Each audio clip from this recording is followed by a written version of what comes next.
COVID-19 brought the world to a standstill. New York City's streets were emptier than ever, and the sound of sirens were incessant. However, for students, this was arguably the most disruptive. Classes made online, graduations canceled, many missed out on proms, their senior years of high school, freshman years of college. For me, it was my senior year. For me, COVID impacted both the end of my high school experience and the first year of my college experience very heavily. I was in my spring semester of my freshman year of college. Junior year of high school, about halfway through. To not get a prom or graduation, or to do even the sillier traditions that we had been expecting and that we had been promised was, although it's a little ridiculous to look back on, it was profoundly sad at the time, very upsetting. Taking classes online, I found really difficult. I found it really hard to concentrate.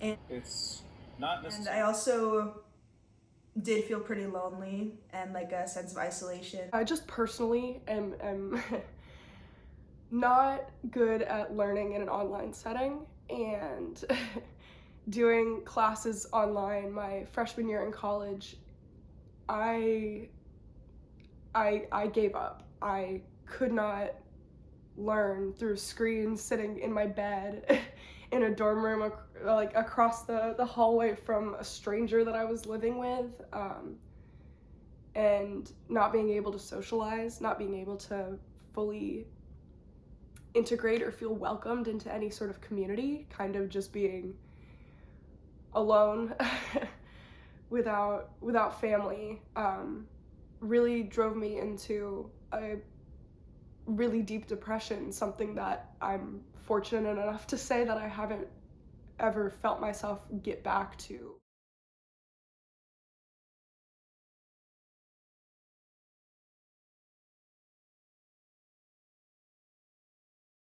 And I'm still currently actively working to recover from both the mental strain and the strain on my GPA that I took from that year, and still working to kind of get through some of the lasting impact that COVID did have on me, and I know has on many other people, especially those my age, who such an important transition period in your life gets interrupted by something like that. In every part of my life, even the hardest parts, I can now, in retrospect, have some gratitude for, because it's made me the person I am today. But I think all in all, COVID was and continues to be a really big challenge for our society.